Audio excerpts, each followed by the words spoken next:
Parliament ఎన్నికల నేపథ్యంలో ఎన్నికల సంఘం అధికారుల సూచనల మేరకు స్టాటిక్ సర్వేలెన్స్ టీం, స్థానిక పోలీస్ బలగాలు, కేంద్ర బలగాలు కట్టుదిట్టమైన చర్యలు చేపట్టారు. ఇందులో భాగంగా నిజామాబాద్ జిల్లా బోధన్ నియోజకవర్గంలోని సాలూరాల్లో అంతర్రాష్ట్ర చెక్పోస్ట్ వద్ద ఈ బలగాలతో ముమ్మరంగా తనిఖీలు నిర్వహించారు. హవాలా డబ్బు, మద్యం తరలకుండా కట్టుదిట్టమైన చర్యలు చేపడుతున్నారు.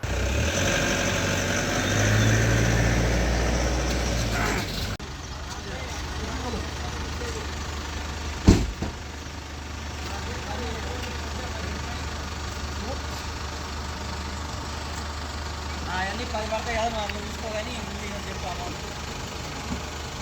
గ్యాస్ కటింగ్ చేసి